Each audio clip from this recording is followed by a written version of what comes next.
మనము నేర్చుకునేటువంటి ప్రతి వాక్యము హృదయపూర్వకంగా దేవుని దగ్గరికి అప్పగించుకుందాం. మన బలమును మనం గుర్తిద్దాం. మన స్ట్రెంగ్త్స్ ఏంటి, మన బలములేంటి, వాటిని చూడటానికి ప్రయత్నించేద్దాం. ఎందుకు దేవుడు మన బలాలను చూడాలని కోరుకుంటున్నాడు? మన అంతరంగంలో, మన శరీరం ద్వారా మన చుట్టూ ఉన్న ప్రపంచానికి మనము దేవుని యొక్క ప్రతినిధులుగా, దేవుని కొరకైన రాయబారులముగా, మనము దేవుని సంబంధులుగా, ఇంకా చెప్పాలంటే దేవుని స్నేహితులుగా, కుమారులుగా, సహవాసం చేయగలిగిన వారసులుగా మనం ఉండాలని కోరుకుంటున్నాడు. ఎప్పుడైతే ఒక వ్యక్తి దేవుని యొక్క సంకల్పాన్ని గుర్తెరుగుతాడో, పరిపూర్ణతలోకి వస్తాడో, ఆ వ్యక్తి చేసే పని దేవునికి ఆమోదంగా మారుతుంది. ఆ మనిషి ద్వారా జరిగే పరిచర్య ప్రభుకి మహిమకరం తీసుకొని వస్తుంది. అందుకని మనం ఏంటి, మన కెపాసిటీ ఏంటి, మన స్ట్రెంగ్త్స్ ఏంటి, మన ఎబిలిటీస్ ఏంటి, మన పరిస్థితులన్నిటిని మనం ఎప్పుడు కూడా గుర్తుపెట్టుకోవడం అనేది నేర్చుకోవాలి. ఈరోజు కొంచెం లోపలికి వెళ్ళి వాటి పరిస్థితులను గమనించుకుందాం. రోమీయులకు రాసిన పత్రిక 12వ అధ్యాయం 3వ వచనం చెప్తుంది. Romans 12:3 తన్ను తాను ఎంచుకొనదగిన దానికంటే ఎక్కువగా ఎంచుకొనక దేవుడు ఒక్కొక్కనికి విభజించి ఇచ్చిన విశ్వాస పరిమాణము ప్రకారము తాను స్వస్థబుద్ధి గలవాడొకటికై తన్ను తగిన రీతిగా తన్ను ఎంచుకొనవలనని నాకు అనుగ్రహింపబడిన కృపను బట్టి మీలోనున్న ప్రతి వానితోనూ చెప్పుచున్నాను. పౌలు గారికి ఇవ్వబడిన కృపను బట్టి ఎంచుకోదగిన దానికంటే ఎక్కువ ఎవరు ఎంచుకోకండి. Don't imitate, don't copy, don't try to follow someone X or Y Z. ఎవరినో ఫాలో అవ్వకు, వాళ్ళు చేసింది చేయాలని ప్రయత్నం చేయకు, వాళ్ళ పద్ధతులను వెంబడించాలని చూడకు. వాళ్ళు చెప్పారు, వాళ్ళు అన్నారు, వాళ్ళు చేశారు, వాళ్ళ పద్ధతులు బాగుంటుందని చెప్పి ఫార్ములాని వెతక్కో. ఎందుకు? నీ కొరకు దేవుడు ఒక విశ్వాస ప్రమాణాన్ని ఉంచితే దాన్ని ఫాలో అవ్వు. వాళ్ళు చేసింది బాగుందని చెప్పి వాళ్ళు ఫాలో అవటం కొన్నిసార్లు ఉపయోగపడుతుంది, కానీ ఎక్కువ ప్రయోజనాలు తేలేదు. ఇంకా గట్టిగా చెప్పాలంటే బైబిల్ చాలా స్పష్టంగా చెప్తుంది, పాత తిత్తుల్లో కొత్త ద్రాక్షరసం పొయ్యొద్దు అని చెప్తుంది. కొత్త తిత్తులు ఏం పోయాలి? కొత్త ద్రాక్షరసం పోయండి, పాతది కూడా పోయొద్దు. నేను కొత్త తిత్తుని కొత్తగా వచ్చాను ప్రభు దగ్గరికి, నాలో పాత ద్రాక్షరసాన్ని ఎక్కించకూడదు, పోయకూడదు. నేను కొత్త ద్రాక్షరసంతో నేను నింపబట్టడానికి ప్రభు దగ్గరికి రావాలి. నా విశ్వాస ప్రమాణాన్ని గుర్తుపెట్టాలి. నాకు దేవుడే జ్ఞానం ఇస్తున్నాడో, నాకే తెలివిస్తున్నాడో, నాకే విచక్షణ ఇస్తున్నాడో, ఏ గ్రహింపిస్తున్నాడో, ఏ ఆలోచన ఇస్తున్నాడో, ఏ పద్ధతిలో నాకు చేయాలని కోరుకుంటున్నాడో దానిలోనే నేను వెళ్ళడానికి ప్రతిసారి కూడా ప్రయత్నం చేయాలని కోరుకుంటున్నాడు. సో ప్రతి సందర్భంలో నన్ను నేను దేవునికి ఎంచుకోదగిన దానికంటే ఎక్కువగా ఎప్పుడూ కూడా ఏదో చేయాలని నేను తపన పడకూడదు. సో ఇక్కడ మీలో చాలా మందికి ఒకవేళ నేను చేస్తున్న పనులు మీరు చూస్తున్నట్లయితే మీరు నన్ను ఫాలో అవ్వాలని ఉంటుంది. అబ్బా ఆలివ్ అని చేస్తున్నాడు, దానిలాగే నేను చేయాలి, దానిలాగే నేను చెప్పాలి అని అనిపిస్తుంది. మంచిది, నన్ను ఫాలో అవటం మంచిదే. కానీ నీ కొరకు దేవుడు ఏం ఫాలో చేయమంటున్నాడో చూసుకో. నీ విశ్వాస ప్రమాణం ఏంటో చూసుకో. నీ తెలివితేటల్ని ఎలా వాడాలనుకుంటున్నాడో చూసుకో. నీ సామర్థ్యాలను ఎలా వాడాలనుకుంటున్నాడో చూసుకో. అయితే వాటిని మనము గ్రహించడం, వాటిని కనుక్కోవటం, వాటిని తెచ్చుకోవటానికి ప్రయత్నం చేయటం ఎప్పుడు కూడా నేర్చుకోవాల్సినటువంటి అంశాలు. మనకు నాయకత్వ వరం ఉందో లేదో మనం తెలుసుకోవాలనుకుంటే మనం ఎప్పుడూ కూడా టర్న్ బ్యాక్ అవ్వాలి. భుజం నుంచి వెనక్కి చూడాలి. భుజం అంటే ఇక్కడ కాదు, అసలు నన్ను ఏం జరుగుతుంది ఏంటని నేను ఎప్పుడు కూడా వెనక్కి తిరిగి చూసుకోవడం నేర్చుకోవాలి. అందుకే ఎవరు మనల్ని ఫాలో అవ్వట్లేదు అనుకోండి, మనకి దేవుడు నాయకులుగా ఉండే వరం ఇవ్వలేదని అర్థం.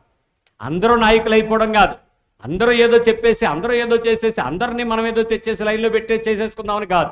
సో అయితే ఇలాంటి ప్రశ్నలు మన జీవితంలో ఇతరులు ధృవీకరించినటువంటి ఫలాలను మనం ఎప్పుడు చూడాలి. ఏంటి, ఇతరులు నన్ను ఏం చెప్పారు, ఎవరైనా నన్ను వచ్చి నాతో ఏమైనా చెప్పారా, ఎక్కడ నేను ఈ పనులు చేసి విజయం సాధించాననేది చెక్ చేసుకోవాలి. అప్పుడు చూద్దాం. ఇక్కడ ఉదాహరణకి నీలో ఏదైనా బలం ఉందనుకోండి, మీ పక్క వాళ్ళకి చెప్పండి నీ బలం అని. నీ బలము అని అంటే నీ స్ట్రెంగ్త్. బలం అంటే మళ్ళీ ఎవరినైనా చంపేద్దామో గుద్దేద్దామన్న బలం కాదు, ఎవరినైనా నాశనం చేద్దామనేటువంటి ఆ తప్పుడు బలం కాదు. నీ ఎబిలిటీస్, నీ స్ట్రెంగ్త్స్. రెండవది నీకున్నటువంటి ఇంటలెక్చువాలిటీ, తెలివితేటలు. పక్క వాళ్ళకి చెప్పండి నీ తెలివితేటలని. మీ బుర్ర అనకండి, తెలివితేటలు. చాలా మందికి తెలివితేటలు అనగానే ఇక్కడికి వెళ్తామో లేకపోతే ఎక్కడో. కానీ నీ తెలివితేటలు అనేటువంటి విషయాలలో చాలా విషయాలు అనుభవాలుగా వస్తాయి. ఒక్క నీ మెదడులో మాత్రమే ఉండేది కాదు తెలివి, చాలా పరిస్థితులు ఉంటాయి. సరే ముందు చెప్తా. రాజకీయ అనుభవం కొంతమందికి ఉంటుంది, పొలిటికల్ ఎక్స్పీరియన్స్. వీళ్ళేమి రాజకీయవేత్తలు కాదు, వీళ్ళేమి పార్టీలు నడిపే జగన్ తాలూకా శిష్యులు, చంద్రబాబు నాయుడు గారి అన్నోంగులు కాదు. కానీ వీళ్ళకి కొన్ని పనులు చేసేటప్పుడు చాలా స్ట్రాటజికల్గా పొలిటికల్ వర్క్స్ని ఎంగేజ్ చేయగలిగేటట్లుగా ఏ పనిని ఎక్కడ, ఏ సమయంలో, ఏ వ్యక్తులతో, ఎలాంటి పరిస్థితులతో వాళ్ళు విజయవంతంగా నిలబడగలరో ఆ సామర్థ్యాన్ని ప్రయత్నం చేయగలుగుతారు. వాళ్ళకు ఉంటుంది ఎక్స్పీరియన్స్. కొంతమందికి చదువు, నాలెడ్జ్, మీరు చదువుకునే పుస్తకాలు, మీరు చదువుకున్న సబ్జెక్టులు, మీరు చదువుకున్న డిగ్రీలు, మీరు పొందుకున్న డిప్లొమాలు, మీరు పొందుకున్న డాక్టరేట్లు, మీరు పొందుకున్న సబ్జెక్టుల ఎక్స్పర్ట్స్, మీరు పొందుకున్నటువంటి రాసినటువంటి ఆ జ్ఞాన సంబంధమైన విషయాలు, స్కాలర్స్, ఇలాంటివి ఏవైనా ఉంటే అది చదువు. ఒక అన్నం, మనుషులకు చిన్నప్పుడు అన్నం అంటే ఏంటి తెలియదు. వాళ్ళ అమ్మ పౌడర్ రాత్రి రాసుకుని వెళ్ళిపోవడమే, తలకు నూనె రాత్రి మూసుకుని వెళ్ళిపోవడమే. నేను ఒక ఆర్టికల్ చదువుతుంటే ఇండియన్ పీపుల్ ఆడపిల్లలకి తెలివితేటలు రావడానికి పోవడానికి ఒక కారణం చెప్పింది ఆవిడ. ఏంటట, చిన్నప్పుడు ఆడపిల్లలకి జుట్టు పెంచుకోవటం మన ఇండియన్ పిల్లలకి అలవాటు. ఒక ఇండియన్స్కి అలవాటు జుట్లు విపరీతంగా పెంచి జల్ల వేయటం. జల్ల వేసేటప్పుడు ఆ పిల్లని నుంచోబెట్టి నూనె రాసి చిక్కులు తీసి జుట్టు ఏం చేస్తారు, పట్టుకుని గట్టిగా ఏం చేస్తారు, బిగించి రిబ్బన్లు వేయడమో, రబ్బర్ బ్యాండ్లు వేయడమో, పోనీటైల్ వేయడమో, ఆ తాడు పెట్టినట్టు ఆ 3 పేటలు వేసి పేనటం ఏదో చేస్తారు. మొత్తాన్ని గట్టిగా బిగించి పేనడం వల్లంట బుర్ర లోపల ఉండేటువంటి కొన్ని న్యూరాన్ల మధ్యలో ఉండే కనెక్షన్లు తెగిపోతాయంట. అందుకే చాలామంది భారతీయ స్త్రీలు ఒక కాలము వెనుకబడి ఉండడానికి, ఒక కాలము ముందుకు రావడానికి రీసెర్చ్ పేపర్ ఏం చెప్తుంది అని అంటే, ఒక కాలంలో ఎవరికైతే తలలు గట్టిగా బిగించి కట్టారో వాళ్ళంతా ఓడిపోయారట. ఆ తరువాత కాలంలో ఎవరైతే బాబ్డీ కటింగు మామూలుగా వదిలేసుకుని పెరిగారో వాళ్ళ జ్ఞానం వికసించిందంట. ఇది చదువుతుంటే నాకు నవ్వు వచ్చింది. ఎనీహౌ దానికి వాళ్ళు కొన్ని రీసెర్చ్ పేపర్స్ పెట్టారు, కొంతమంది మీద పరీక్ష చేసి వాళ్ళు ఎందుకు ఇలా ఉన్నారు అని అంటే, ఈ నరాల మధ్యలో తలలో ఉండేటువంటి ఆ రక్తనాళాల ప్రసరణను వారు బిగించి కట్టడం అనేటువంటిది ఒక రకమైనటువంటి ఆ రక్త ప్రసరణ వ్యవస్థకు ఆలోచన శక్తిని మందగింప చేయడానికి కారణాలు అవుతున్నాయి అనేసి చెప్పారు. ఇది మనం నిజమా కాదా తర్వాత విషయం, మనం రీసెర్చ్ చేయలేదు, వాళ్ళు చెప్పింది మనం చదివాం అంతవరకే. ఇక్కడ దాని వెనక ఉన్నటువంటి విషయం ఏంటి అని మనం అడిగామనుకోండి, భారతీయ స్త్రీలను ఏమంటారు, చక్కగా అదింపెట్టి నూనె రాసి చక్కగా దువ్వితే అందంగా కనపడతారని వాళ్ళు అనుకున్నారు. వీళ్ళేమో అందం అనుకుంటున్నారు, వీళ్ళేమో అజ్ఞానం అంటున్నారు. అందానికి ప్రతిరూపంగా శరీరాన్ని తయారు చేసినప్పుడు తల్లిదండ్రులు ఏం చెప్తే అది మనం విన్నాం. కానీ ఇప్పుడు 10th క్లాసు 8వ తరగతి దాటినటువంటి పిల్లలని మంగళ షాపుకు పంపిస్తే 100 రూపాయలు పోద్ది, ఆడి నెత్తి మీద కటింగ్ రాదు, కటింగ్ చేయరాదు. ఆడు చేసుకున్నాడో లేదో కూడా మనకు తెలియదు అసలు. ఆ కటింగ్ ఏం జరిగిందిరా అని అంటే, కటింగ్ చేయించుకున్నాను అంటున్నాడు. ఏం చేశాడంటే ఈ పక్కలో వెనక కొంచెం తీస్తున్నాడు అంతే, పైదంతా అలాగే ఉంటుంది. ఎందుకురా అలా చేసావు అని అంటే, కటింగ్ అంతే నా ఇష్టం. ఎందుకు, వాడికి అందము అనే దానికి వాడికి ఒక నిర్వచనం ఏర్పడింది. ఆ వ్యక్తికి ఒక విషయం వచ్చింది, నేను జుట్టు పెంచుకుంటే అందం, బట్టలు చింపుకున్న వేసుకుంటే అందం. ఇప్పుడంతా టాన్ జీన్సే కదా, అంతా చిరిగిపోవాలి, మంచిగా ఉండడానికి వీల్లేదు, శుభ్రంగా ఉండడానికి వీలేదు. ఒకప్పుడు ఎప్పుడైనా చిరిగిపోయిన బట్టలకి అతుకేసుకుంటే బయటికి వెళ్ళాలంటే సమాజంలో కొంచెం సిగ్గుగా ఉండేది. ఇప్పుడు నిస్సిగ్గుగా 5,000 రూపాయలు ప్యాంటు, ఎంత ఎక్కువ కన్నాలు ఉంటే తూట్లు ప్యాంట్ అంట, ఎయిర్ ఫ్రీ. ఆడపిల్లలు ఈ భుజాలు జారిపోయి ఎక్కడంత పెద్ద కన్నాలు వచ్చేసి వెనకాతల కన్నాలు ఓడిపోయి ఏంటో బట్టలన్నీ చింపుకుని కన్నాలు పెట్టుకుంటే అది అత్యధికమైన అందానికి కనిపించే ప్రత్యేకగా. సరే అది న్యాచురల్గా ఉన్నా లేకున్నా, మరికొంతమందికి టాకిటివ్ ఎక్స్పీరియన్స్, చక్కటి మాట్లాడే నైపుణ్యం. నేను మాట్లాడుతున్నాను, నా మాట నైపుణ్యం బాగుంది, నా మాట తీరు బాగుంది, నా మాట మాట్లాడేటప్పుడు ఆ పద ప్రయోగం బాగుంది, పద పటిష్టత బాగుంది, పద జ్ఞానము అనుబంధం బాగుంది, వాటిని నేను చక్కగా మాట్లాడగలను, మనుషుల్ని కన్వే చేయగలను, మనుషుల్ని ఆ ఇబ్బందుల్లో నుంచి సమాధానపరచగలను. Maybe you have your experience. మరికొంతమందికి ఫైనాన్స్, డబ్బులు అధికంగా ఉన్నాయి. ఐ హ్యావ్ మై మనీ, నాకు డబ్బులు ఉన్నాయి, నాకు సంపాదించుకునే స్థాయి ఉంది, నా దగ్గర చాలా మా తల్లిదండ్రులకు సంపాదించిన ఆస్తి ఉంది, మనీ. కొంతమందికి బిగ్ హౌస్, పెద్ద ఇల్లు ఉందండి, నాకు చాలా మంచి ఇల్లు ఉందండి. నిజమే, I have a big house, ఎంత పెద్ద ఇల్లు తెలియదు, చాలా ఉపయోగపడేటువంటి ఇల్లు ఉంది. మరి కొంతమందికి పెద్ద ఫ్యామిలీ, బిగ్ ఫ్యామిలీ ఉంది, మంచి కుటుంబం ఉంది, మంచి కుటుంబము పెద్ద కుటుంబం. మరి కొంచెం మందికి మంచి వ్యాపారం, బిజినెస్. ఆలోచించండి, ఇలా లోక సామర్థ్యాలు దేవునికి ఆయన పనికి అంతగా అర్హతలుగా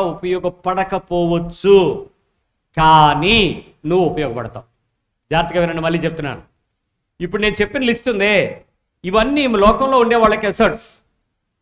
లోకంలో ఇవన్నీ ఉన్నాయి అనేటువంటి వ్యక్తులు ఎవరికైనా మనం చూపిస్తే, వాళ్ళకి ఈ విషయాలను కనుక పరిచయం చేస్తే, they are really worthy people.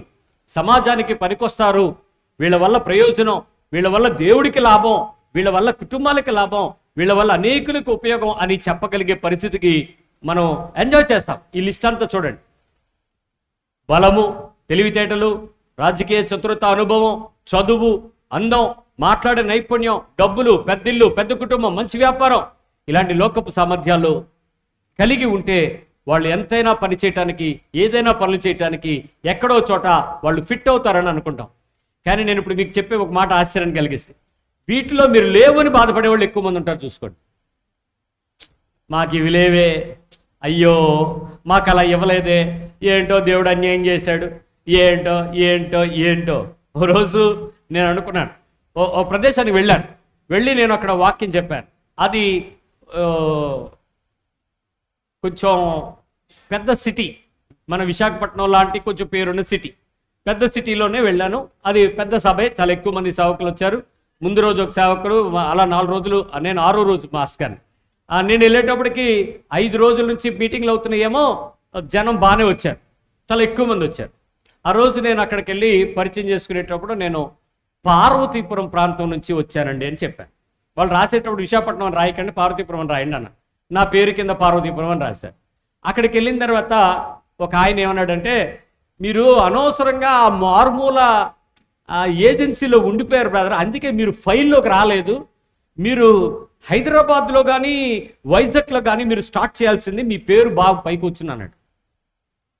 అప్పుడు నాకు అర్థమైంది, నేను హైదరాబాద్లో కానీ విశాఖపట్నంలోనే ఉండాలని డిసైడ్ చేసుకోవాల్సింది నేనా దేవుడా? ఆలోచించండి. ఇప్పుడు దేవుడు డిసైడ్ చేస్తే అప్పుడు నన్ను హైదరాబాద్ పంపును కదా, పార్వతీపురం ఎందుకు పంపాడు? ఇప్పుడు నాకు అర్థం అవ్వాల్సింది ఏంటి? నేను గొప్ప అవ్వాలనుకుంటే ఉపయోగపడను, కానీ దేవుడు గొప్ప చేయాలనుకుంటే నేను ఉపయోగపడతాను. నాకు కాసేపు బాధ అనిపించింది. ఆ రోజు రాత్రి కారులో వచ్చేటప్పుడు చాలా దుఃఖపడ్డాను. నిజమే, అనవసరంగా పార్వతీపురంలో ఉండిపోవడం వల్ల ఇన్ని సంవత్సరాలు ఎలాగ ఉండిపోయాం, అదే పట్టణంలో ఉండిపోతే ఈ పాటికి మంచి ఫైల్లో కొద్దును. మనకి లేనిదే కదా ఎప్పుడు ఎడుతాం, ఉన్నదాని గురించి ఆలోచించాం కదా. ఇవన్నీ ఉన్నాయనంటే అప్పుడు ప్రభు అన్నాడు, నువ్వు పార్వతీపురంలో ఉండబట్టే నువ్వు ఇక్కడ ఉన్నావు అన్నాడు. అవును కదా, నేను పార్వతీపురంలో ఉండడం వల్లే కదా నేను ఇక్కడికి వచ్చాను. వీళ్ళందరూ పట్టణ ప్రముఖులు, గొప్పవారు, కానీ వాళ్ళందరి సంగతి నాకు తెలియదు. కానీ నా దగ్గర ఏమీ లేకపోయినా నేను దేవునికి ఉపయోగపడతానని దేవుడు ఆలోచన చేశాడు. మీ పక్క వాళ్ళకి చెప్పండి, నీ దగ్గర ఏ లేక నువ్వు ఉపయోగపడతావని. నీ దగ్గర ఏమీ లేకపోయినా పర్వాలేదు, నువ్వు చాలు. చాలామంది ఇప్పటికే ఏడుపు ఏంటంటే, నిజంగా మాకు అది అయ్యా అయ్యా అయ్యా, నువ్వు నిలబడితే, నువ్వు వస్తానంటే, నువ్వు చేస్తానంటే, దేవుని మాటకు నువ్వు ఏమి వచ్చినా రాకపోయినా నువ్వు ఒప్పుకోగలిగితే నీ జీవితంలో చేయగలిగిన పనులు చాలా అద్భుతంగా ఉంటాయి. ఆ పనులు ఎలా చూడాలో చెప్తాను, వినండి. నెక్స్ట్, ఇలాంటి పరిస్థితుల్లో ఆధ్యాత్మిక వరాలు కానీ, స్పిరిచువల్ గిఫ్ట్స్, బైబిలు, దేవుడు, వాక్యము, ఆధ్యాత్మికంగా ఉండేటువంటి వరాలు కానీ, చాలామందికి ఉండేటువంటి గొప్ప లక్షణం ఏంటి? పాటలు పాడటం. మంచి పాటలు పాడేయగలిగితే, రకరకాల పాటలు పాడగలిగితే, రాగాలు పాడగలిగితే, ఇంకేమైనా పాటలు పాడగలిగితే. నెక్స్ట్, వాయిద్యాలు వాయించగలగడం, మ్యూజిక్ ఇన్స్ట్రుమెంటేషన్, ఇవి చాలా బాగుంటాయి. ఇంకా కొంతమందికి రెఫరెన్స్లు చదవటం, టక్క చెప్పగానే టక్క తీసి చదివేయటం.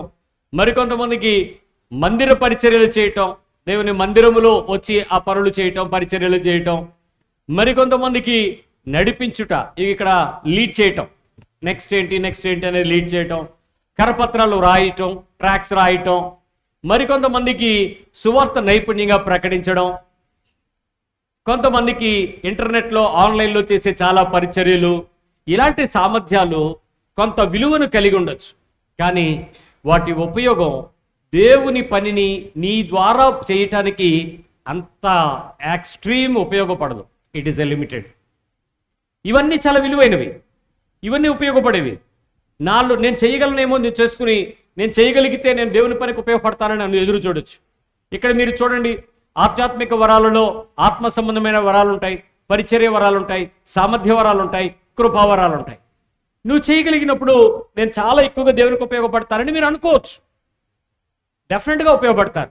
కానీ పాటలు పాడగలగడం, మీరు పాటలు పాడగలిగే వాళ్ళు అయితే ఎంతో ఎక్కువ పని చేయగలుగుతారు. నేను ఇప్పటికీ ఒక ఆలోచన చేస్తూ ఉంటాను. అప్పుడప్పుడు దేవుని వాక్యం చదువుకుంటూ, ఫోన్లో చదువుతూ, వాటిని వింటూ, ఆడియో వింటూ, దానికి సంబంధించిన విషయాలన్నిటినీ నా మనసులో రాసుకుంటూ, ఒక నోట్స్ ప్రిపేర్ చేసుకుంటూ, ఓ సందర్భంలో ఖాళీగా కూర్చోవాలనిపిస్తుంది. ఎక్కువసేపు నడువు నొప్పి పట్టినా కూర్చోవాలనిపిస్తుంది. అప్పుడు నాకు ఏం కనిపిస్తుంది తెలుసా? నేను గిటార్ పట్టుకుని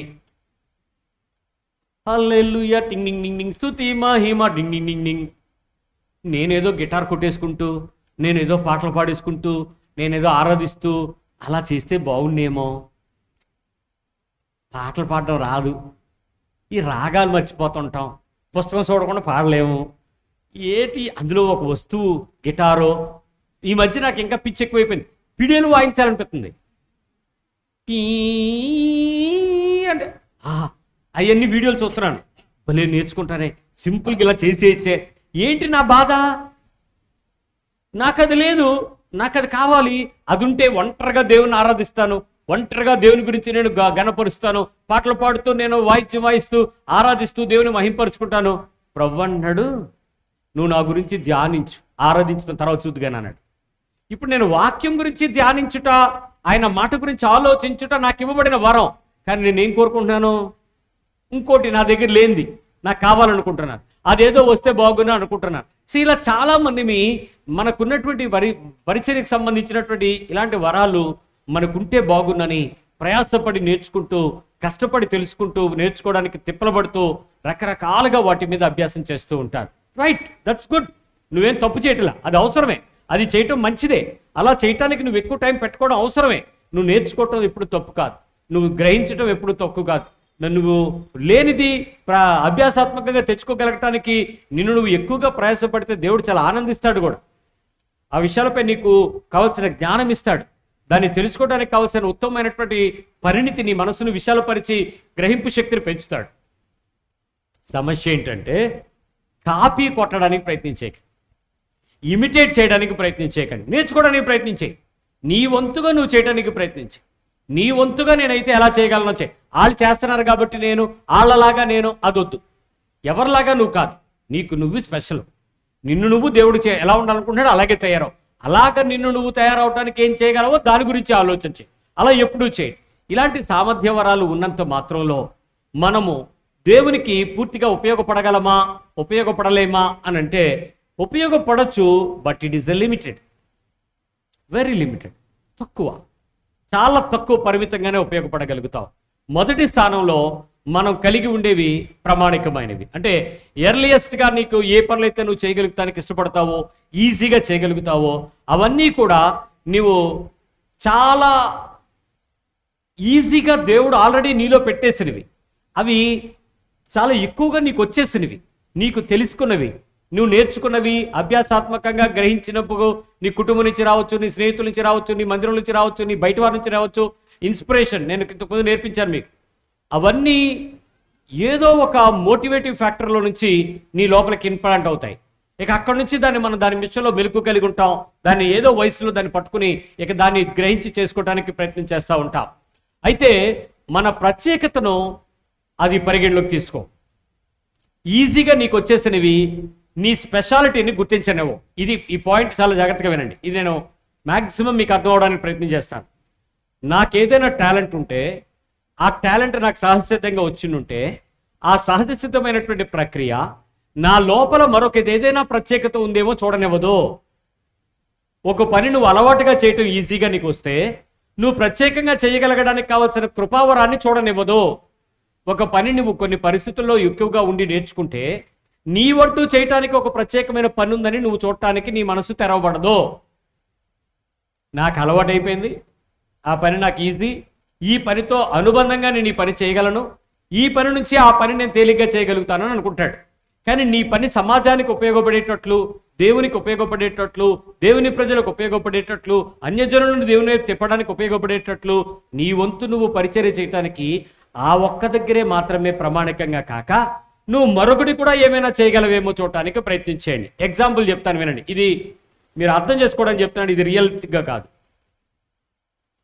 మీలో ఎవరైనా ఇక్కడ ఆడియో విజువల్ ఇంజనీరింగ్ అనే సబ్జెక్ట్ని చదివిన వాళ్ళు ఉన్నారా? ఏవి audio video visual engineering, special effects లాంటి కోర్సులు చదువుకున్న వాళ్ళు ఎవరైనా ఉన్నారా? లేరు. యానిమేషన్ కోర్సులు చేసిన వాళ్ళు, మల్టీమీడియా కోర్సులు చేసిన వాళ్ళు ఎవరైనా ఉన్నారా? లేరు.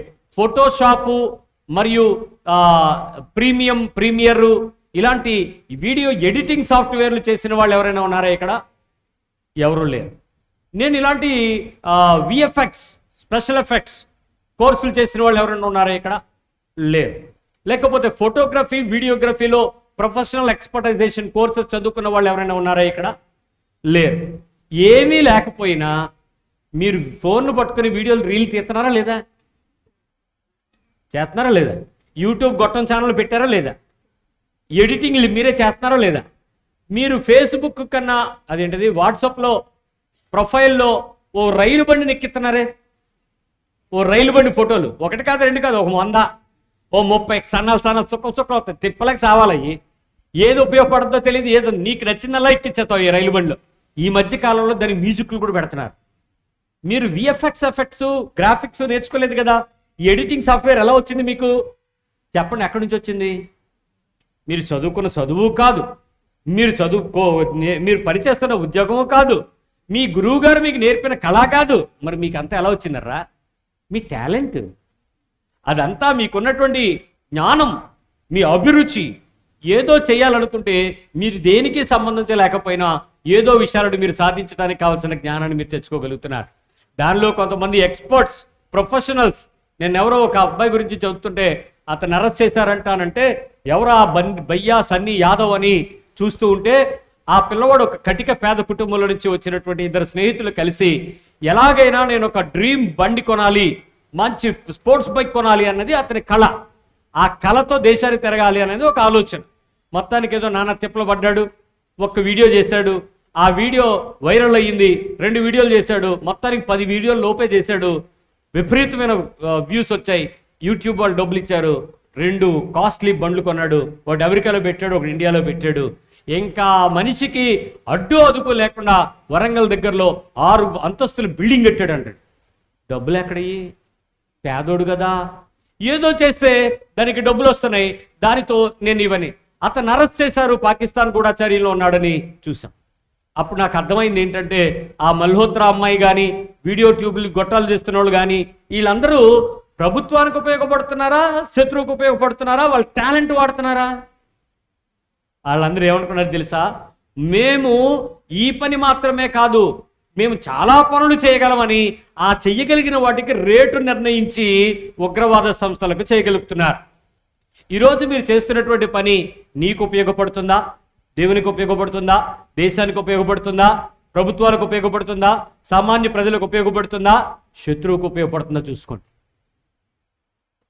ఏదో చేయటం ముఖ్యం కాదు, అదేదో చేయాలనుకునేటువంటి ఇదో ఈ వాక్యం ప్రకారం నేను ఇంకేదో చేస్తాను, అది ఎవరికో ఉపయోగపడితే నేను లాభపడతానని దుర్మార్గపు పనులు చేయటానికి ఎప్పుడూ కూడా సాహసాలు చేయకండి. అది దేవుని నీతి కాదు. ప్రజల మధ్యలో దేవుడు నిన్ను పెంచింది, నిన్ను కుటుంబంగా పెంచుతున్నది ఒక తప్పుడు పని చేయటానికి కాదు, ఓ పరిశుద్ధమైన, ఉపయోగపడే, లాభపడే, ప్రజలకు సహాయపడగలిగే అత్యుత్తమైనటువంటి జ్ఞానం సంపాదన నీకు ఇవ్వాలని దేవుడు ఆశపడుతున్నాడు. ఇక్కడ చాలా మంది సోమరిపోతులు ఉన్నారు. ఇక్కడ చదువుకున్న సోమరిపోతులు ఉన్నారు. ఈ సోమరిపోతులు మంచాలు వదలరు, ఇల్లు వదలరు, అమ్మ నాన్న తెచ్చి సంపాదిస్తే తిండి తిని ఒళ్ళు బలిసి అలాగా బతుకుతూ ఉంటారు. ఈ సోమరిపోతులకు చెప్తున్నాను, వచ్చే వారం నేను మిమ్మల్ని పేరు పెట్టి పిలవక మునిపే లేచి మీ ఇళ్ళు వదిలిపెట్టి బయటకు పోయి కనీసం 10 రూపాయలు సంపాదించుకునే పని చేయండి. చదువుకున్నవాడు ఎవడైనా సరే. మీ చదువుకున్న తగినటువంటి ఉద్యోగాలు మీకు రాకపోవచ్చు, వ్యాపారాలు చేయడానికి కావాల్సిన స్థితి, స్థాయి, స్తోమత, జ్ఞానం మీకు ఉండకపోవచ్చు. కానీ ఎవడో ఒక ఇంటికి వెళ్ళి బ్రష్ పట్టుకుని సున్నాలేయడానికి పనికొస్తారు, వెళ్ళి వెయ్యండి. అంతేగాని ఇళ్లలో కూర్చుని అదే పనిగా తల్లిదండ్రుల సంపాదన మీద బతికి సోమరిపోతులే ఇలా దేశద్రోహులుగా మారకండి. దేవుడు మిమ్మల్ని పుట్టించింది మీ ఇళ్లకాడ కూర్చుని మీరు చదివేసుకుని ఏదో ఎలగబెట్టేస్తాం డిగ్రీలు అని చెప్పి ఇక్కడికి వచ్చి ఊర్ల మీద బలాదులు తిరిగి పాపాలు చేయడానికి, తప్పులు చేయడానికి కాదు. కనీసం ప్రయోజనకరమైనటువంటి పని, నీ ఇంటికి ఉపయోగపడే పని ఏదైనా చెయ్యి. ఓ 10 రూపాయలు సంపాదించి మీ నాన్నగారిని అమ్మగారిని వయసులో పెద్దవాళ్ళు ముసలోళ్ళు అవుతున్నారు కూర్చోబెట్టి పోషించడం నేర్చుకోండి. ఇది రాలేదు, నాకు గుడ్డు కూర వండలేదు, చేపల కూర వండలేదు, రోడ్డు మీద బేవర్ తిరుగులు తిరగడానికి ఏంటా పనులు? నీ శరీరాన్ని దేవుడు తయారు చేశాడు, ఉత్తమమైన జ్ఞానం ఇచ్చాడు, తెలివితేటలు ఉన్నాయి, అవయవాలు ఉన్నాయి, జ్ఞానేంద్రియాలు ఉన్నాయి, పని చేస్తున్నాయి. మీరు పని చేయడానికి ఉపయోగపడకపోతే ఎట్లా? పని చేయకుండా జీతం తీసుకోవద్దు, ఆహారం తినొద్దని ఆజ్ఞ మీకు తెలీదా? పిల్లలు ఎవరైనా సరే ఎట్టి పరిస్థితుల్లోనూ ఇళ్లలో కూర్చొని ఖాళీగా ఉండి ఏదో వస్తుంది నాకు ఉద్యోగం ఏదో అవుతుందంటే ప్రిపరేషన్కి రాత్రంతా కష్టపడండి, పగలని పని చేయండి. అంతేగాని ప్రిపరేషన్ అనే పదం చెప్పి అబద్ధాలు చేసుకుని గడిపే వేషాలు వేయొద్దు. ఎవరైనా సరే మగపిల్లలు కానీ ఆడపిల్లలు కానీ వయసు వచ్చిన తర్వాత ఖాళీగా ఉండి ఎవరు ఆ పనులు చేయదు, ఏదో పని చేయడానికి ప్రయత్నించేయండి. చక్కటి కష్టపడుతున్న పిల్లలు వెళ్ళి చెరువు పనులకు వెళ్తున్నారు, సిగ్గులేదాలను చూసి మీకు? తల్లిదండ్రులు మీరు ఇంటి దగ్గర కూర్చోండి, మీ యవ్వన పిల్లలకి రాయండి చెరువు పనులు కార్డులు, పోతారు. వీళ్ళందరూ డిగ్రీలు చదువుకుంటే గొప్ప ఏంటి? ఎందుకు చెప్తున్నాను అర్థం చేసుకోండి. దేవుని పనికి ఉపయోగపడరు. అటు దేవుని ఆలోచనకు మీరు గ్రహించడానికి సిద్ధపడకపోతే ఏమనాలి మిమ్మల్ని? సో ప్రతి పరిస్థితికి దేవుని యొక్క ప్రత్యేకత ఏమిటి అని అంటే కాలం వృధా చేయటం కాదు, పరిస్థితులను బట్టి దూరంగా ఉండడం కాదు, దేవుని కొరకు నువ్వు ఏదైనా ఒక పని చేయటానికి సంకల్పాన్ని పూని సిద్ధంగా ఉండడం. Something you have to do. అంతేగాని తప్పుడు పద్ధతుల్లో, లోకపు పద్ధతుల్లో, అమర్యాదకరమైన పద్ధతుల్లో దేశ ద్రోహాలుగా మారడానికి ఎప్పుడు కూడా ప్రయత్నం చేయదు. చూడండి, రెండవది, బైబిల్లో ఇవ్వబడిన ఆధ్యాత్మిక వరాలకు డెఫినిషన్స్ లేవు, నిర్వచనాలు లేవు. ఇలాగే చేయాలి, ఇది ఇలాగే ఉండాలి, ఇది ఈ పద్ధతిలోనే చేయాలని ఎక్కడ నిర్వచనం లేదు. కృపావరాలు, పరిచర్య వరాలు, సామర్థ్య వరాలు, సహాయ పరిచర్య వరాలు ఉన్నాయి. ఇవన్నీ కూడా ఏంటంటే ఇలాగే చేయాలని కాదు, ఎలాగైనా చేయొచ్చు. సో నా వంతుగా నేను ఏం చేయాలి, ఎలా చేయాలి, ఎప్పుడు చేయాలి, ఎక్కడ చేయాలి, ప్రతిసారి దేవుని కొరకు ఎదురు చూడాలి. ఇక్కడ మీరు ఉద్యోగమే చేయండి, వ్యాపారమే చేయండి, it is a limited circle. 8 గంటలు పనిచేస్తారు, కొంతమంది ఇంకో 4 గంటలు ఎక్కువ పనిచేస్తారు. అధికారులు 24/7 రోజులు పనిచేస్తారు, 24 గంటలు 7 రోజులు పనిచేస్తారు. కానీ వాటన్నిటిలో కూడా ఆధ్యాత్మికమైనటువంటి దేవునికి ఉపయోగపడేలాగా నీవు ఇంకేదో చేయటానికి దేవుని చేత నువ్వు పిలువబడతావు, ఏర్పాటు చేయబడతావు, నువ్వు తెలుసుకోగలుగుతావు. అదేంటో చూడు. ఇక్కడ కొంతమంది ఏం చేస్తారంటే హాబీలు చేసుకుంటూ ఉండిపోతారు, టైం వేస్ట్ అయిపోద్ది, కాలం గడిచిపోద్ది. కొంతమంది వారికి ట్రైల్ అండ్ ఎర్రర్స్, ప్రయత్నాలు చేసుకుంటూ వెళ్ళిపోయి ఉండిపోతారు, సమయం వృధా అయిపోద్ది, కాలం గడిచిపోద్ది. ఎందుకంటే ఈ ట్రైల్స్ అండ్ ఎర్రర్స్లో ఏదో చేయటం. చూడండి, కొంతమంది వ్యాపారం విషయంలో ఆలోచన కలిగిన వాళ్ళు ఎంత చెప్పినా ఎనరు, వ్యాపారమే చేద్దాం అనుకుంటారు. నష్టం వచ్చినా, ₹1,00,00,000 నష్టం వచ్చినా మళ్ళీ వ్యాపారంకి వెళ్తాడు. వాడి ఉద్దేశం ఏంటంటే ఎక్కడో చోట సక్సెస్ అవుతానండి. అలాంటి వ్యక్తులు మోటివేషన్గా ఉండే వీడియోలు పెట్టుకుని KFC ఓనరు 70 సంవత్సరాల్లో ముసలోడు మంచి ఫార్ములా చేయలేదా, నేను కూడా ఏదో ఎరగదీసేస్తాను. నువ్వు ఏదో చేయటం అనేది తర్వాత విషయం, కానీ ఆ ఏదో చేయటానికి కావలసినటువంటి దేవునికి ఉపయోగపడే పనికి సిద్ధపడకపోవటం అనేది నా బాధ. మీరు ప్రయోజనకరమైన జీవితంలో మీ జీవితాన్ని ఉపయోగపడి నేను ఫలానా అని చెప్పుకోవడానికి టైం ఉంది, అది లేట్ అవ్వచ్చు. కానీ దాని కొరకు మీ వర్తమాన కాలాన్ని ఉపయోగించడం వాడుకోకుండా పాడు చేయదు. సో రెగ్యులర్ లైఫ్లో రీసౌండ్ వస్తుంది విను. రెగ్యులర్ లైఫ్లో ఏ పనులలో మనం ఇబ్బంది కలుగుతున్నామో, నష్టం కలిగిస్తున్నామో, బాధ కలిగి ఉంటున్నామో ఆ పరిస్థితులను ఏమి మార్చుకోవాలనే విషయాన్ని పరీక్షించుకోవడం ప్రయత్నించండి. కాబట్టి ఏదైనా నిర్వచనాలు ఏకపక్షంగా మనం చూసినప్పుడు ఉంటూ ఉంటాయి. సాధారణంగా అధికారంగా ఉన్న వారి పక్షంగా మోనోపోలీగా ఉంటాయి, సింగిల్ డెసిషన్గా ఉంటాయి. ఎగ్జాంపుల్ చెప్తాను. ఒక విషయంలో అధికారం కలిగినటువంటి వ్యక్తి ఉన్నాడు అనుకోండి. అతడు చెప్పే పనులు, ఆ అధికారాన్ని బట్టి చేసే పనులు అతనికి అవి రైట్గా ఉంటాయి, వారి దృష్టిలో అవి రైట్గా ఉంటాయి, వారి దృష్టిలో అవి చెప్పేవి సిద్ధంగానే ఉంటాయి, వాళ్ళు చెప్పేవి అవును అన్నట్టుగా ఉంటాయి, వాళ్ళు అనుకున్నవి అవ్వాలి అనుకునేటట్లుగా వాటి మీద వాళ్ళకి అవగాహన ఉన్నట్లుగానే ఉంటాయి. ఎందుకనంటే వాళ్ళు దాని మీద అధికారం కలిగి ఉన్నారు. ఇంకక్కడ వాళ్ళు ఆ అధికారానికి సంబంధించిన పద్ధతులతో ముందుకు వెళ్ళే పరిస్థితులు కాక ఇంకేవి ఏంటి అనేవి నేర్చుకోవడానికి, గ్రహించడానికి పెద్ద ఇంట్రెస్ట్ చూపించరు.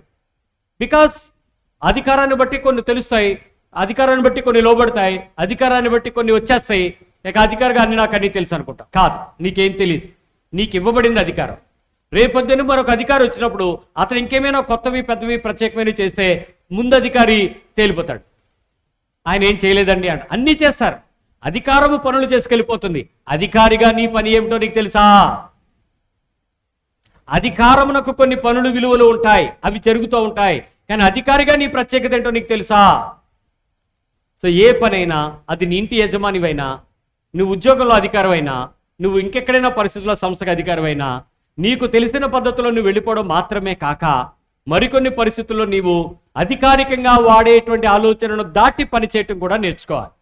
మరొక సమస్య ఏంటంటే, ఎంతకాలం మన అనుభవంలో ఉంటే మనము అన్ని ఎక్కువ వరాల లక్షణాలను వ్యక్తపరిచేటువంటి అవకాశం ఎక్కువగా ఉంటుంది. మీరు నేను ఎక్కడికైనా వెళ్తున్నాను, నాతో పాటు రెగ్యులర్గా కొంతమంది వస్తూ ఉంటారు. కార్ డ్రైవ్ చేయడానికి, ప్రార్థన నడిపించడానికి, కొన్ని పరిస్థితులకు. కొద్ది రోజుల తర్వాత ఏమవుతుందంటే, నేను ఎలా మాట్లాడుతున్నానో నాతో వచ్చిన వాళ్ళు కూడా ఏం చేస్తారు? సేమ్ టు సేమ్ మాట్లాడేస్తూ ఉంటారు. ఇప్పటికే కొంతమంది నేను వెళ్ళిన చోట పలానా వ్యక్తి మీ శిష్యుడా అని అడుగుతారు. ఏం అలా అడిగారంటే, అతను మీలాగే మాట్లాడుతున్నాడు, మీలాగే చెప్తున్నాడు, మీలాగే చేస్తున్నాడు, మీలాగే గట్టిగా అంటున్నాడు, మీలాగే అంటే వాళ్ళు ఏం చేస్తున్నారు? నన్ను ఫాలో అవుతూ నాతో ఉండడం వల్ల దేవుడు మీకేం చెప్తున్నాడో చూడలేక నన్ను ఫాలో అవుతూ నా దగ్గర ఉండేటువంటి వరాలు, ఫలాలు, క్రియలో, పద్ధతిలో, అనుభవమో మీరు కూడా చేసే ప్రమాదం, మరొకరు వెంబడించే స్థితి వస్తుంది. ఇక్కడ యేసు ప్రభులాగా శిష్యులు పనిచేయలా, శిష్యుల్లాగా అదే అపోస్తులలాగా మిగిలిన వారు పనిచేయలా. వాళ్ళు ఎవరో చేసినట్టు మనం కూడా చేయలేం. కానీ మనందరూ యేసు ప్రభుని వెంబడిస్తాం. యేసు ప్రభు చేసే విధానాన్ని, చెప్పిన పద్ధతిని ఫాలో అవుతాం. నేను దేవుడు ఎలా చేయాలో, ఎలా చెప్పాడో దానిని వెంబడించడానికి ప్రయత్నం చేస్తాం. మనం గుర్తుపెట్టుకోవాల్సింది అది. అంటే ఫాలో అవుతున్న వారిని ఫాలో చేయటం కాదు, ఫాలో చేయమన్న దేవుని ఫాలో చేసేటప్పుడు దేవుడు నాకేమి ఇస్తున్నాడో చూడాలి, నన్ను దేవుడు ఏం చేయమంటున్నాడో చూడాలి, నన్ను దేవుడు ఎంత ప్రత్యేకంగా వాడుకోవాలనుకుంటున్నాడో చూడాలి, నేను దేవుని పనికి ఎక్కడ బలంగా, ప్రత్యేకంగా, నూతనంగా, దేవుని ఉద్దేశాన్ని బట్టి సహాయకుడిగా ఎక్కడ ఉపయోగపడగలనో ప్రయత్నించాలి. దేవుని దగ్గర చాలా కృపలు ఉన్నాయి, చాలా ప్రత్యేకతలు ఉన్నాయి. ప్రతిదాన్ని తయారు చేసేటప్పుడు దేవుడు తన ప్రత్యేకతను వాడుకున్నాడు, దేవుడు తన బలాన్ని వాడుకున్నాడు, దేవుడు తన జ్ఞానాన్ని వాడుకున్నాడు, దేవుడు తన అంతరంగంలో దాచి ఉంచినటువంటి ఆ రహస్యతను వాడుకున్నాడు. ఏది కూడా దేవుడు తయారు చేసిన దానికి మనం నిర్వచనాలు కనిపెట్టాం కానీ, సూత్రాలు, శాస్త్రాలు కనిపెట్టాం కానీ, దేవుడు కనిపెట్టిన దానిని కనీసం మనం ఇంకోటి ఏది కూడా కొత్తది తయారు చేయలేకపోయాం. ఏదైనా తయారు చేస్తే ఆల్రెడీ ఉన్న దానిలోంచే మనం తయారు చేసుకున్నాం. ఏమిటి సంగతి అనంటే, నేను ఒక విషయాన్ని చదువుతున్నప్పుడు ఒక వెబ్సైట్ ఉంది. ఆ వెబ్సైట్లో మీరు ఇక్కడ చదువుకున్న పిల్లలు ఎవరున్నారు? ఈ 10వ తరగతి వరకు చదువుకున్న పిల్లలు ఎవరున్నారా? ఎవరు లేరా? చేయరెత్తరే అయితారా? రైట్. భూమి గుండ్రంగా ఉందా, బలపరుపుగా ఉందా? ఏటో ఎంతమంది చూశారు? ఏమన్నా విన్నారా, చూసారా, చదివారా? విన్నారు, చదివారు. చూసారా? చూడలేదు. నేను ఎందుకు చెప్తున్నానంటే, ఆ వెబ్సైట్లో ఉండేటువంటి కొన్ని లక్షల మంది భూమి గుండ్రంగా లేదు, బలపరుపుగా ఉందని నమ్ముతున్నారట. ఫ్లాట్ ఎర్త్, ద వెబ్సైట్ పేరే flat earth people. Flat earth అంటే ఏంటి? భూమి గుండ్రంగా లేదు, అలాగని మనల్ని మోసం చేస్తున్నారని చెప్తున్నారు. మోసం చేస్తున్నారా? మరి మనం నమ్మాము అంటే తప్ప? అంటే వాళ్ళకున్న అందుబాటులో ఉన్నటువంటి పరికరాలు, వాళ్ళకున్న మేధాశక్తి, వాళ్ళకున్న పరిశీలనతో వాళ్ళు ఆ విషయాలను ఇంతే అని శాస్త్రీకరణ చేస్తున్నారు. నిజానికి అంతరిక్షంలోకి వెళ్ళి చూసి భూమి గుండ్రంగా ఉందని చెప్పి, ఇదిగో ఇంత అక్షాంశాలు, ఇంత రేఖాంశాలు, ఇది భూమధ్య రేఖ, ఇవన్నీ చెప్తూ ఉంటే మనలో చాలా మందికి అవన్నీ అంబక్, అసలు ఏం జరగలేదు, అసలు భూమి ఇలాగే ఉంది, అందుకే ఇలాగవుతున్నాయి అంటాడు ఒకడు. వాడికి అందరూ వెనకతలు చప్పట్లు, నువ్వు తోపు, నువ్వు తురువు అని ఆడేమి గొప్ప కొడతలు. ఇంతకీ ఏది నిజం? అది మళ్ళీ రేపొద్దున నువ్వు ర్యాకెట్ ఎక్కే సైంటిస్ట్ అయితే నువ్వు చెప్తావు, లేదండి మీరు అబద్ధం చెప్పారు ఆ రోజు, ఇది నిజమని. అంతవరకు ఎవడో చెప్పింది ఫాలో అవుతున్నావు. ఈరోజు ఎవరో చెప్పిన వాటిని వెంబడించే అనుభవాలు, లక్షణాలుగా చాలామంది ఫాలో అవుతున్నారు. నీతో దేవుడు ఏం చేయాలనుకుంటున్నాడో చూడండి. Because you are special in God sight. నీ కన్ను పాప, నీ కన్ను దృష్టి, నీ తలకట్టు, నీ ఏడు ముద్రలు, నీ శరీర అవయవ భంగిమలు సమస్తమును కొత్తగా తయారు చేసిన దేవుడు నీతో తన దేవుని యొక్క ప్రత్యేకతను చూపాలని కోరుకుంటున్నాడు. ఆ ప్రత్యేకత ఏంటి? నేను ఎలా చేయగలను, ఎలా బెస్ట్గా ఉండగలను, ఎలా ప్రేమగా ఉండగలను, ఎలా ప్రత్యేకంగా తయారు చేయగలను, ఎట్లా నా లక్షణాలను వ్యక్తపరచడానికి నేను ఎక్కువగా దేవుని పనిలో సాధకంగా ఉపయోగపడగలనని మిమ్మల్ని మీరు సాధకం చేసుకుని వాటిని బయటికి తీసుకోవడం నేర్చుకోవాలి. చాలామంది చదివాము, ఉద్యోగం చేస్తున్నాం, సెటిల్ అయిపోయాం, లైఫ్ అయిపోయింది. ఏంటనంటే ఇన్కమ్ వస్తుంది, మేము పెళ్లి చేసుకుంటాం, పిల్లల్ని కంటాం, ఇల్లు కొనుక్కుంటాం, కారు కొనుక్కుంటాం, అమెరికా వెళ్ళిపోతాం, అప్పుడప్పుడు దేశాలు తిరిగి వచ్చేస్తాం, finish. Life is smart. Life is small, you are smart. దేవుడు నిన్నేం చేయాలనుకుంటున్నాడు? అంతేనా? అలాంటి సెటిల్మెంటేనా? అవి భాగమే. నువ్వు ఆ పని చేస్తూ కూడా దేవునికి రాయబారివే. ఆయా ప్రదేశాల్లో దేవునికి నువ్వు ఉపయోగపడే సాధకంవే. నిన్ను చూసిన వాడు దేవుని యొక్క ప్రేమను తెలుసుకోగలిగేటట్లు వాడతాడు. కానీ దేవుడు నిన్ను ఒక ప్రత్యేకంగా చేయాలనుకుంటే ఏ సాధనానికి ఉపయోగపడడానికి ఉపయోగపడతావో చూసుకో. ఏ పనికి నువ్వు ప్రత్యేకంగా నిలబడగలవో చూసుకో. ఏ పద్ధతికి నువ్వు ఉపయోగపడగలవో ఒకసారి ప్రయత్నం చేయడం నేర్చుకో. ఇంకా కొంచెం ప్రత్యేకంగా ఏం చేయగలం, ఇంకా కొంచెం స్పెషల్గా ఏం చేయగలం, ఇంకా దేవుడు నన్ను ఏమైనా చేయమంటున్నాడేమో కనుక్కో. అలా అనుభవాలను దాటి ప్రతి ఒక్కరూ కూడా ఆ లక్షణాలను గెలవడం నేర్చుకోండి. మనం సేవ చేయటం, బోధించడం, ఉదారంగా ఇవ్వగలగడం, ఇవన్నీ కూడా మన ఆధ్యాత్మిక వరాలను బట్టి వచ్చినవి కావు. ఇవి స్పిరిచువల్ గిఫ్ట్స్ కావు. నువ్వు త్వరగా ఇవ్వగలుగుతున్నా, ఫ్రీగా ఇవ్వగలుగుతున్నా, చాలా చక్కగా టీచ్ చేయగలుగుతున్నా, హెల్ప్ చేయగలుగుతున్నా, మినిస్ట్రీలో ఉన్నా, పరిచర్య చేస్తున్నా, ఇవి ఏవి కాదు. నేను ఒక విషయాన్ని చెప్తాను. చాలామంది ఇమిటేటెడ్ మినిస్ట్రీలో టాలెంట్ బేస్కి వెళ్తారు. వీళ్ళు దేవుని పరిచర్యకు సహాయకులుగా అనిపించే అడ్డంకులు. వీళ్ళు టాలెంట్ను వాడి తెలివితేటలతో, సామర్థ్యాలతో దేవుని పని జరిగిస్తున్నాము అనుకునే దేవునికి అడ్డంకులు. వీళ్ళు దేవుని పనికి ఆటంకదారులు. వాళ్ళు టాలెంట్తో వాడి, తెలివితేటలు వాడి, జ్ఞానం వాడి చేసే పని దేవుని రాజ్యానికి అడ్డుబండలుగా మారిపోతారు. అది చాలా ప్రమాదం అండోయ్. కానీ అక్కడ జనం చూస్తే, పరిస్థితులు చూస్తే, పనులు చూస్తే, పద్ధతులు చూస్తే చాలా బాగా ఉపయోగపడుతున్నాయి అనుకుంటారు. ఎగ్జాంపుల్ చెప్తాను. అబ్రకదబ్రా దాబ్రకాబ్రా. ఇప్పుడు చూడండి పిల్లలు, ఆమ్ ఫట్ అంటాడు, టోపీలో నుంచి ఏదో వచ్చేస్తుంది. దానివల్ల నేను ప్రజలకి యేసుక్రీస్తు గురించి కాసేపు పిల్లలందరినీ కూర్చోబెట్టి ఎంటర్టైన్ చేయగలను. ఇంద్రజాలాన్ని పెట్టి ఎంటర్టైన్మెంట్ చేయగలను. మ్యాజిక్ షో చేసి కూర్చోబెట్టగలను. పప్పెట్లతో కొన్ని టాలెంట్లు చేయగలను. కానీ దేవుని పనికి ఇవన్నీ ఆటంకాలని మనలో చాలామందికి తెలియదు. ఆ టాలెంట్తో ఉండేటువంటి వ్యక్తి, ఆ పని కలిగిన వ్యక్తి ఖచ్చితంగా దేవుని పనికి ఉపయోగపడే సాధకుడు. కానీ దాన్ని, ఆ విద్యను ఫాలో అవ్వడం ఆటంకం. మళ్ళీ చెప్తున్నాను వినండి. ఆ టాలెంట్ కలిగిన వ్యక్తి దేవుని పనికి ఉపయోగపడే సాధకం. కానీ అతని టాలెంట్ని మనం కాపీ కొట్టి ఫాలో అవడం ఆటంకం. నేను కూడా తెలియక చిన్నపిల్లల పరిచర్యను ప్రారంభించిన కొత్తలో ఈ పరిచర్యకు నేను కొంతమందిని బయట నుంచి పిలిచేవాడు. నాకు తెలియదు అది ఎలా చేయాలో. నేను క్రైస్తవ కుటుంబంలో పుట్టి పెరగలేదు, సండే స్కూల్ నాకు లేదు. కాబట్టి ఇది ఎలా చేయాలండి అని నేను ఒక ఆయన అడిగితే, వారు మరొకరిని చెప్తే వాళ్ళు వచ్చారు. పిల్లలు వాళ్ళు స్టేజ్ మీద స్కిట్లు వేసేవారు. స్కిట్లు వేస్తూ ఉంటే పిల్లలు అల్లరి, నవ్వులు, చప్పట్లు, కేకలు, గెంతులు, పరవశించేవాళ్ళు. వీళ్ళు కామెడీ చేస్తూ ఉంటే భలే ఉంది కదా అనుకున్నాను నేను. ఓ రోజు దేవుడు మాట్లాడాడు, ఈ కామెడీలో యేసు ప్రభుని చెప్తావా అని అడిగాడు. ప్రభువా క్షమించు, మరి నాకు రాదు కదా నాయన, వాళ్ళకి వచ్చు కదా, మరి ఏం చేయాలి అని అంటే నెక్స్ట్ తెలివితేటలు ఎలా వాడని తెలుసా, ఈ కామెడీ బ్యాచ్ వద్దు, కొంచెం పెద్దోళ్ళు అయితే జ్ఞానంగా ఆలోచిస్తారని వయసులో పెద్దోళ్ళని తీసుకొచ్చాను. పిల్లల్ని ఆపేశాను. పెద్దోళ్ళు వచ్చారు. పెద్దోళ్ళని చెప్పండి రా బాబు అంటే వాళ్ళు సినిమాలు వేయడం మొదలెట్టారు.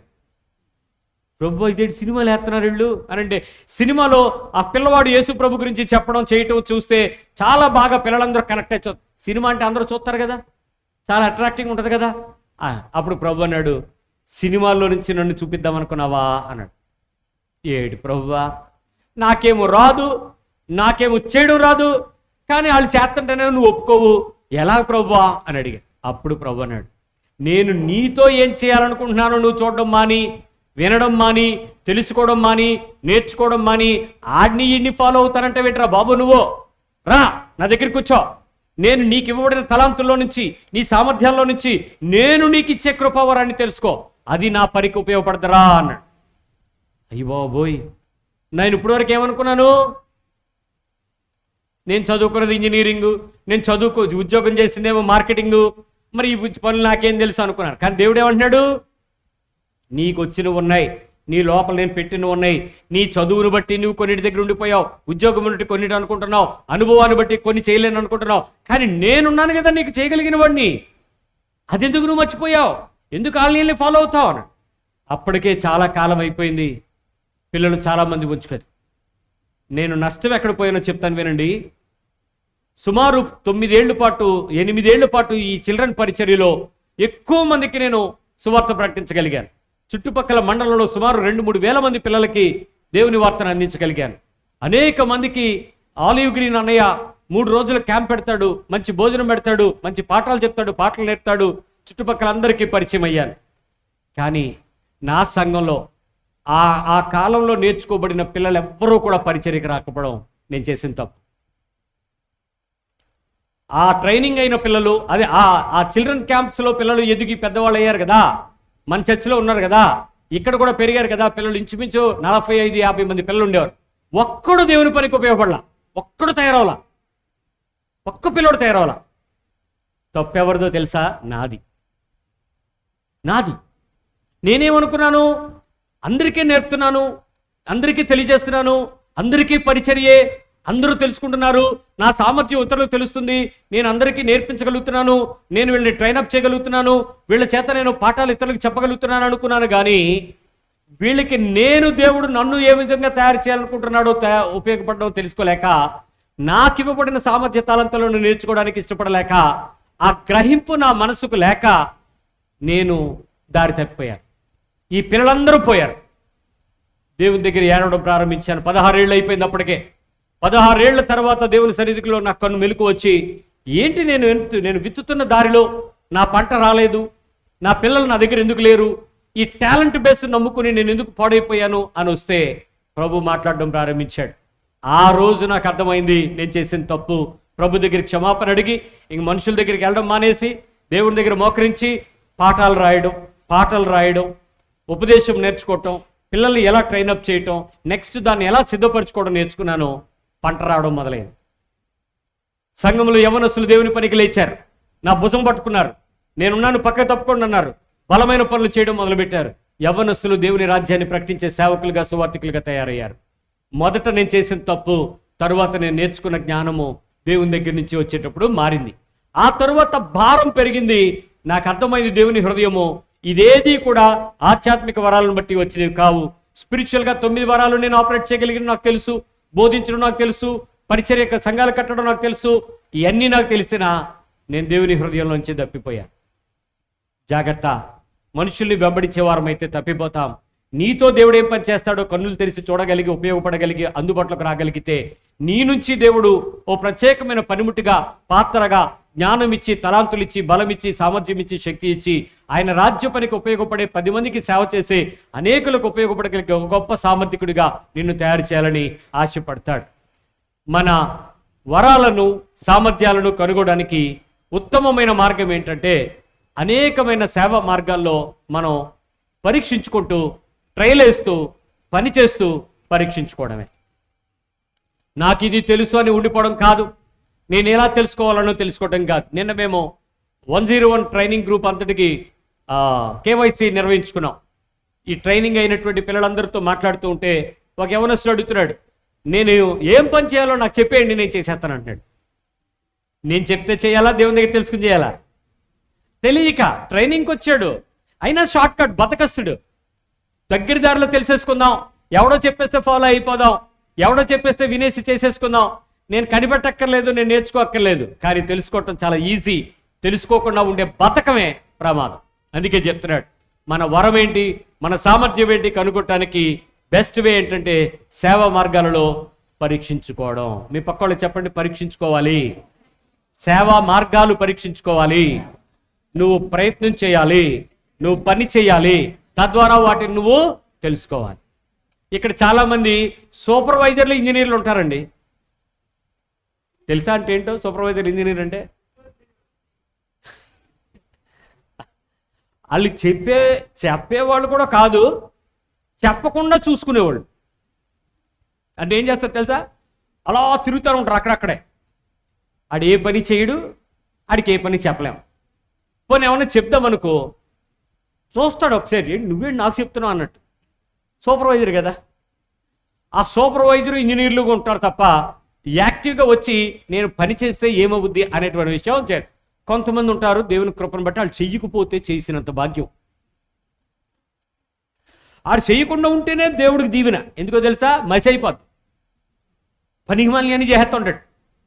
నేను ఈ సౌండ్ బాక్సులు తయారు చేసినప్పుడు చాలా దూరం ఆలోచించి తయారు చేశాను. ఆలోచించి ఒక సందర్భంలో బుద్ధిహీనమైన పని ఏంటంటే, అంటే ఎవరు పడితే వాళ్ళు రారు అనే పని ఏంటంటే, ఈ కరెంటు ప్లగ్లు ఉంటాయి కదా, మేలు ఫిమేల్, ఇలా 2 పిన్ ప్లగ్లు. ఏం చేశారంటే దీనికి ఫిమేల్ పిన్ పెట్టి సౌండ్ బాక్స్కి, అక్కడి నుంచి వచ్చేదానికి మేల్ పిన్ పెట్టాను. ఏంటి అర్థం? అక్కడి నుంచి వచ్చినవన్నీ సౌండ్వి ఈ లోపల ఉంటాయి, ఈ బద్దీ లోపల ఉంటాయి, దీనిలో పెట్టాలనే కదా. ఇక్కడ పెట్టి ఎవడు పడితే ఆడు ముట్టుకోకుండా రా అని చెప్పాను. చక్కగా ఎవరికైతే పని చెప్పాను వాళ్ళే చేస్తున్నారు. 10 సంవత్సరాల పాటు చక్కగా ఉన్నాయి వస్తువులు. ఈ లోపు ఒకడు వచ్చాడు. నేను మామూలుగా ఉంటూ అతను రెగ్యులర్గా చూస్తున్నాడు, వస్తువులను తీసుకెళ్ళి పెడుతున్నాడు కదా అని నేను మామూలుగా దాన్ని పిన్ బిగించాను. అది తీసుకెళ్ళి కరెంట్లో పెట్టాడు. సౌండ్ బాక్సులు పిన్ తీసుకెళ్ళి కరెంట్లో పెట్టి స్విచ్ చేస్తే ఏమవుతాయి? ఇంకెందుకు పనికొస్తాయి? అది మ్యాగ్నెటిక్ ఫీల్డ్లో పనిచేయాల్సింది, ఎలక్ట్రికల్ కరెంట్ వెళ్తే నాశనం. సౌండ్ బాక్సులు అన్నీ పడపట్ చిన్న సప్పుడు వచ్చింది అంతే, ఆ తర్వాత సప్పుడు రావట్లే. ఏమైందిరా అంటే అన్నీ తగలెట్టు. ఆడు తగలెట్టేస్తున్నాడు. పోనీ వెళ్ళిపోయాడా? వెళ్ళిపోకుండా ఇంకేం పెట్టాలని అడుగుతున్నాడు. ఇంకేం పెడతావు? అన్నీ పెట్టేసావు, అన్నీ కాలిపోయినాయి. 6 బాక్సులు కాలిపోయినాయి.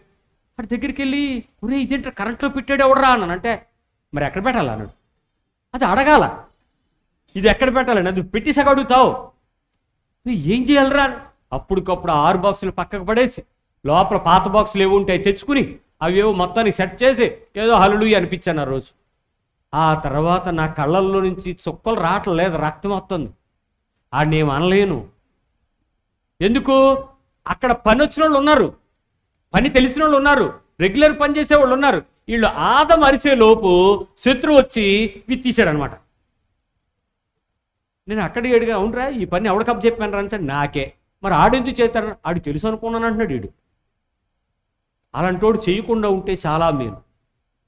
ఈ సూపర్వైజర్లు చెప్తే ఎక్కడ భయమో, ఎక్కడ చేయాల్సి వస్తుందో అనేటట్టు కళ్ళు తీసుకుని చూస్తూ ఉంటారు.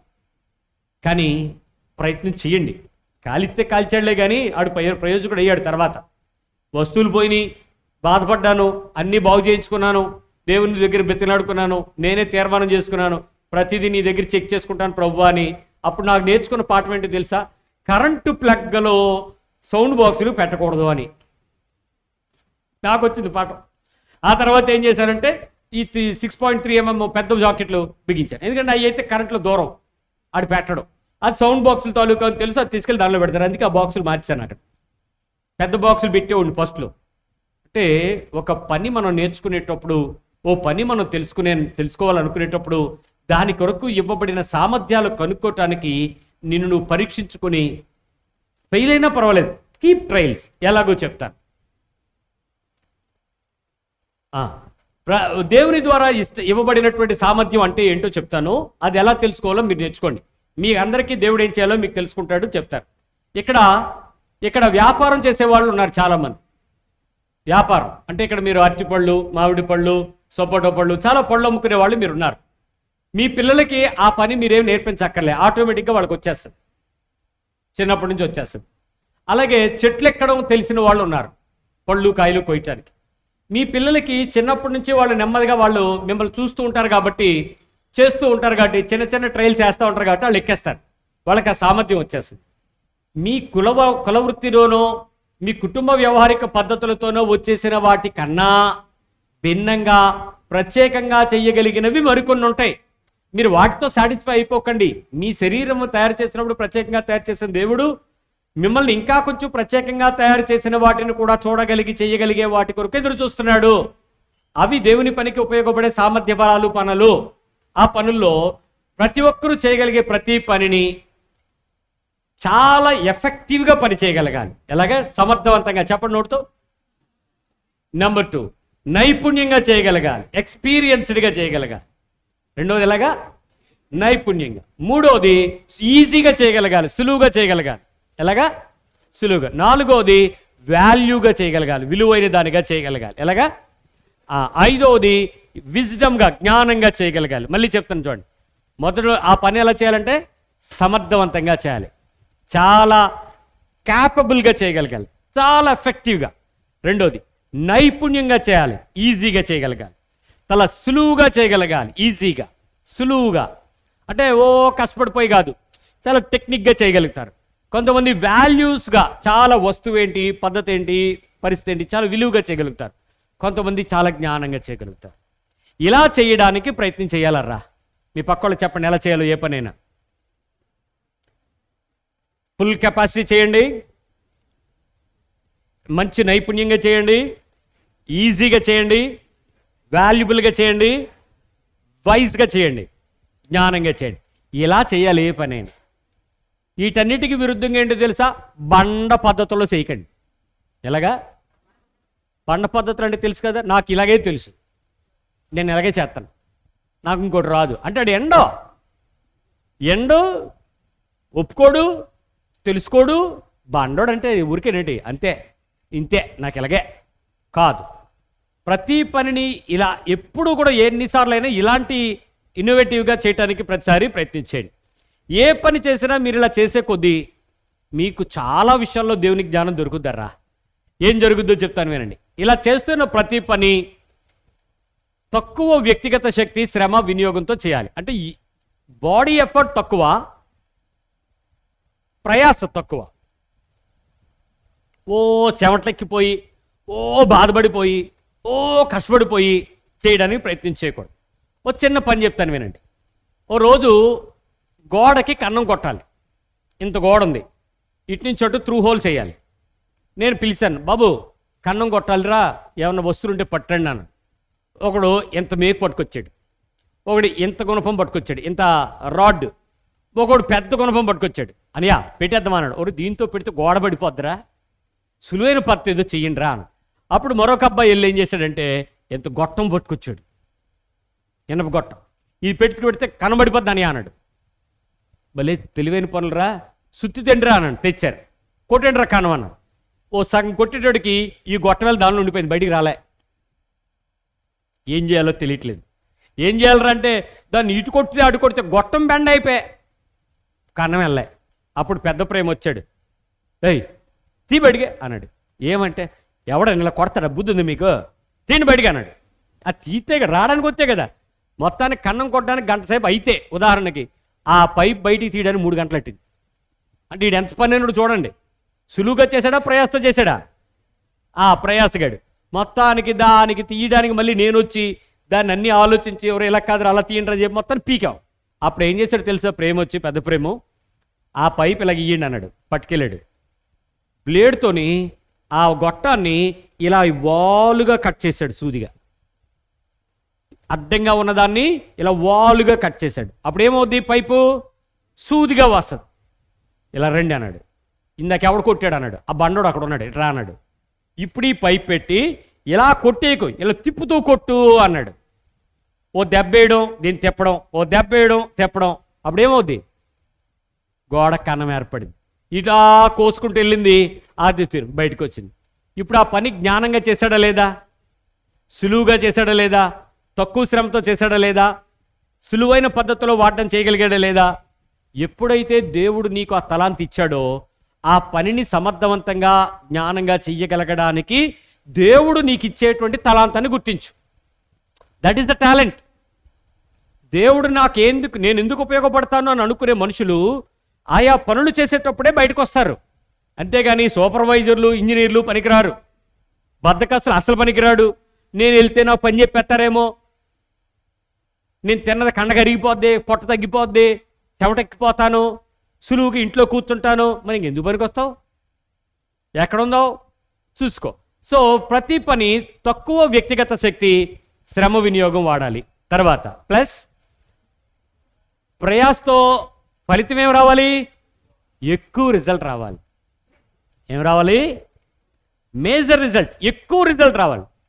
తక్కువ ప్రయాస, తక్కువ శ్రమ, ఎక్కువ అవుట్పుట్, ప్లస్ ఆశించిన దానికంటే ఉత్తమ నాణ్యమైన వ్యక్తిగత ఉత్తమ నాణ్యత ఆ వ్యక్తి ద్వారా బయటపడాలి. ఏ పని అయితే ఒక పని చేసేటప్పుడు ఆ మనిషి చేసే పని తక్కువ టైంలో మంచి జ్ఞానంగా, తెలివిగా, చురుకుగా, స్పష్టంగా, జ్ఞానంగా, సులువైన పద్ధతిలో, తక్కువ కష్టంతో ఎక్కువ పని నాణ్యతగా మరి ఎక్కువ ఉత్తమ ఫలితాలను తీసుకురాగలుగుతుందో ఆ మనిషి ఆ పనులు చేయటానికి, ఏదైనా ఒక పని చేయటానికి చాలా ఎక్కువగా ఉపయోగం. దీనిలో చదువు కానీ అనుభవం కానీ ఉండక్కర్లే, ఇవి అవసరంలే. కానీ వాళ్ళకి దానిలో ఆ మెచ్యూరిటీ అనేది వ్యక్తిగతంగా ఆ మనిషి లోపల ఉంటాయి, వచ్చేస్తాయి. అది రావాలి, అది తెచ్చుకోవాలి. అది వచ్చినప్పుడు తప్పకుండా దానిలో ఫలితాలని సంపాదించగలం. ఆ పని ఏదైతే అలాంటి పని ఉంటుందో ఆ పని ఆ వ్యక్తికి దేవుని ద్వారా ఇవ్వబడిన సామర్థ్యం. ఇది కెపాసిటీ అంటే. అర్థమవుతుంది? ఈ పని దేవుని ద్వారా మీకు వచ్చిన కెపాసిటీ, సామర్థ్యం. ఇక్కడ మీరు కూర్చున్న వీరు ఏ పనులు చేసి మీ సామర్థ్యాన్ని దేవుని దగ్గర కనుక్కోగలిగారు? మీ వృత్తిలో ఆగిపోయారేమో, మీ ఉద్యోగంలో నిలిచిపోయారేమో, మీ చదువు దగ్గర ఆగిపోయారేమో, మీ ఎక్స్పీరియన్స్లో మీరు ఉండిపోయారేమో, మీరు ఇంకేమైనా చేయాలని మీకు తెలియదేమో, ఇంకేదైనా దేవుడి సామర్థ్యం ఇచ్చాడేమో అని కనుక్కోవట్లేదేమో. నేను ఇంత చేయగలుగుతున్నాను, ఇంతే ఈ పని అని ఉండిపోయారేమో. ఒకవేళ కంప్యూటర్ ఉండేవాడు అక్కడే ఉండిపోయాడేమో, ఈ కెమెరాల దగ్గర ఉండేవాడు అక్కడే ఉండిపోయాడేమో, ఈ సౌండ్ దగ్గర ఉండేవాడు అక్కడే ఉండిపోయాడేమో, లేకపోతే తుడిచేవాడు తుడిచే దగ్గర ఉండిపోయాడేమో. అసలు దేవుడు నాకు ఇంకేమైనా ఇచ్చాడేమో చూడండి, ఇంకా ఏమైనా చేయగలనేమో చూడండి, ఇంకా ఏమైనా మీరు చేయగలుగుతారేమో. ఆడపిల్లలు ఆలోచించండి. What is your capacity? మీ సామర్థ్యం ఏంటి? మీకు తలాంత్ ఏంటి? మీ ఆత్మవరం ఏంటి? మీకు ఇవ్వబడిన ఫలం ఏంటి? మీ క్రియాశీలక వరం ఏంటి? మీరు ఏదైనా దేవునికి సామర్థ్యం కలిగిన పని ఇంకెక్కడైనా చేయగలరేమో చూడండి. కుటుంబంలో ఉన్న వాళ్ళు వంటలు చేస్తూ ఉండిపోయారేమో చూసుకోండి. ఎంతసేపు మా పిల్లలకు వండి పెట్టామా, ఇల్లు తుడిసామా, తడిబట్టలు వేసామా, బట్టలు ఉతికామా, ఆరేసామా, మరతెట్టామా, వంట చేసామా, తిన్నామా, పడుకున్నామా, మళ్ళీ లేచామా, అంతేనా? ఏమైనా ఉందా? ఉద్యోగం చేసేవాళ్ళు పొద్దున్న లేచి డబ్బా పట్టుకుని అదే క్యారేజ్ పట్టుకుని వెళ్ళిపోయామా, మళ్ళీ రాత్రి ఇంటికి వచ్చి పడుకున్నామా, తెల్లారు లేచామా, అంతేనా? ఉండిపోయారేమో చూడండి. But what you can do for God? సమాజం చాలా పెద్దది, ప్రపంచం చాలా పెద్దది, ప్రజలు చాలామంది నీ అవసరతలు దేవుడు నీ ద్వారా తెచ్చాలని కోరుకుంటున్న వాడు ఉన్నాడు. నీ సామర్థ్యం ఏంటి? అది హార్డ్ వర్కా, సాఫ్ట్వేరా కాదు. Any work what you can. నీ చదువు, నీ ఉద్యోగం, నీ పోషణ కొరకు, నీ కుటుంబాన్ని పోషించుకోవడానికి ఇవ్వబడిన కొద్దిపాటి పని మాత్రమే. కానీ నువ్వు దేవునికి ఉపయోగపడే సామర్థ్యం, నువ్వు దేవునికి ఉపయోగపడే గొప్ప పని. చాలామంది అంటారు, అన్నయ్య మీరు మనుషులను బాగా వాడతారన్నయ్య అని. అవును, నాకు ఆ జ్ఞానం ఇచ్చాడు దేవుడు. నేను మనుషుల్ని వాడుకోవటంలో ఎక్స్పర్ట్నే. వాడుకోవటం అంటే నా పనికి కాదు, దేవుని పనికి. కొన్నిసార్లు దానిలో నా పని కూడా ఉంటుంది, నా స్వార్థం కూడా ఉంటుంది. కానీ దాని వెనక ఉద్దేశం ఆ మనిషికి తన తలాంతు తెలియచేయటం, తన బలము తెలియచేయటం, తన సామర్థ్యం తెలియచేయటం. నువ్వు ఆ పని చేయగలవు, నువ్వు వెళ్ళి ఆ పని చేసుకురా అంటే నేను చెప్పిన ఈ పనిని, ఈ వినియోగాన్ని చక్కగా చేయగలుగుతాడు, సామర్థ్యంగా చేయగలుగుతారు. ఈరోజు మీరు మీ పనిలో ఉండిపోతున్నారా? ఏమైనా కనిపెట్టగలరా? ఏమైనా ఉపయోగపడతారేమో చెక్ చేసుకోండి. What is your capacity? What is the talent God's given? దేవుడు ఇచ్చినటువంటి సామర్థ్యం ఏంటి? ఆ కృపావరం ఏంటి? ఆ ఫలం ఏంటి? కొంతమంది అంటారు, మేము ప్రార్థన చేస్తున్నామండి. నీకో దండం, నీ ప్రార్థనకో దండం, నువ్వు అక్కడ ఉండిపోకు, ఇంకేమైనా చేయగలవేమో చూడు. ఈ పాటలు, ఈ డబ్బాలు కొట్టే మ్యూజిక్లు, వాళ్ళు అక్కడ ఉండిపోయారు. అరే మోసం. అవి మీరు మీ క్రియేటివిటీ వాడట్లేదు, మీరు ఎవరిదో ఫాలో అవుతున్నారు. ఎవరో పాటలు పాడాడు, ఆ పాటలు పాడి తెచ్చి మీరు కాపీ కొడతారు. మీరు పాటలు ఎందుకు రాయరు? మీరు పాటలు ఎందుకు కట్టరు? మీరు ఎందుకు ఆ మ్యూజిక్ ట్యూన్ చేయరు? మీకు తెలుసు కదా టాలెంట్. అబ్బే లేదు, వాళ్ళు అలాగే పాడారు, నేను కాపీ పేస్ట్ ఎందుకండి? దేవుడు నేను ఏం తయారు చేశాడు, ఎలా తయారు చేశాడు, దాని గురించి వెదురు చూడు. మీ పక్కళ్ళకి చెప్పండి, ఏమైనా అర్థమవుతుందని అడగండి. నేను చెప్పింది ఏమైనా అర్థమవుతుందా? నిన్ను దేవుడు ప్రత్యేకంగా వాడుకోవాలనుకుంటున్నాడు. నిన్ను దేవుడు ప్రత్యేకమైన రూపం పోలికతో చేశాడు. నీకు దేవుడు కొన్ని సామర్థ్యాలు ఇచ్చాడు. నీకు దేవుడు కొన్ని బలములు ఇచ్చాడు. నీకు కొన్ని తెలివిచ్చాడు, కొంత చదువు ఇచ్చాడు, కొంత రూపం ఇచ్చాడు, కొంత జ్ఞానం ఇచ్చాడు, కొన్ని జ్ఞాపక శక్తులు ఇచ్చాడు, అనేక తలాంతులు ఇచ్చాడు, అనుభవాలు ఇచ్చాడు, సంఘం పెట్టాడు, ప్రజల్లో పెట్టాడు, ఉద్యోగంలో, వ్యాపారంలో, వ్యవహారంలో, మనుషుల చుట్టూ పెట్టాడు. నిన్ను జంతు ప్రపంచంలో తయారు చేయలేదే. ఇంత మానవ లోకంలో పెట్టి నువ్వు దేవునికి ఉపయోగపడే ఒక పనిముట్టుగా తయారవ్వాలని కోరుకుంటే ఎంతమంది దేవునికి అందుబాటులో ఉన్నారు చూసుకోండి. మీలో మీరు ఇక్కడ ఉన్న 500 మంది ఉన్నారు. ఎంతమంది విన్నారు? ఎంతమంది దేవుని దగ్గరికి అందుబాటులోకి వచ్చారు? మీరు లే, ఉన్నోళ్ళు దానిలో ఉండిపోయారు అంతే. ఎంతసేపు ఎక్కడికి వెళ్ళినా మాకెందుకులే, మేము చర్చకు వచ్చామా లేదా, వాక్యం విన్నామా లేదా, మేము చేసామా లేదా, వెళ్ళిపోయామా లేదా, అంతే. అరే, నిన్ను దేవుడు అనేకులకు ఉపయోగపడే ఒక పాత్ర అనుకున్నాడర్రా. నువ్వు చిన్న గ్రామం అని చూస్తూ ఊరుకోలే. ఏ ప్రదేశంలోనైనా దేవుడు నిన్ను నిలబెట్టాలని ఆశపడుతున్నాడు. నజరేతు ఎందుకు పనికిరాదు, కానీ దానిలోంచి యేసుప్రభుని బయటికి తీసుకొచ్చి ప్రపంచానికి మాదిరిని చూపెట్టి నా కొడుకు ఇలా ఉంటాడు అన్నాడే. మనల్ని కూడా అంతే. సో ఈరోజు ఆ పని ఏంటో వెతుకుదాం. ఆ పనిలో సామర్థ్యం కలిగి ఉందాం. ఆ పనికి పనిముట్టుగా వాడబడదాం. ఆ పనిలో మనందరూ దేవుని యొక్క ఏర్పాటుని చూపించుకునేటట్లు ప్రతి ఒక్కరూ నమ్మకంగా, పరిపూర్ణులుగా, ప్రేమపూర్ణులుగా, యథార్థవంతులుగా, నీతిమంతులుగా, సంపూర్ణులుగా మారుతూ లోకంలో ఉండేటువంటి ప్రజలందరి ఎదుట చక్కటి క్రైస్తవ సాక్ష్యాన్ని కలిగి అనేకులను దేవుని వైపు, వెలుగు వైపు తిప్పడానికి ప్రయత్నించేద్దాం. కనిపెడదాం ఈ వారమంతా. నేనేం చేయగలను? మోర్ దాన్ దట్ ప్రభువా, నీ కొరకు నేను ఎక్కడ రాగలను, ఎట్లా ఉపయోగపడగలను, ఎలా సహాయపడగలను, నాకేమైనా చెప్పావా, నాకేమైనా ఇచ్చావా, నాకు సహాయం చేయి, నాకు నెప్పు, నాకు నేర్పించు, నాకు చెప్పు, నాకు గుర్తు చేయి, నాకు మెలకువివ్వు, నేను దాన్ని పట్టుకోవడానికి, ప్రాక్టీస్ చేయడానికి నాకు ఇవ్వు ప్రభు అని పెనుగులాడదాం. ప్రార్థన చేద్దాం. ప్రభు సహాయం అడుగుదాం. ఇంకా విషయాలను గ్రహించుకునేటట్లు మనసు తెరవమని దేవుని కృపను అడుగుదాం. ప్రార్థన చేద్దాం. ప్రభు బలలో చేపెడదాం.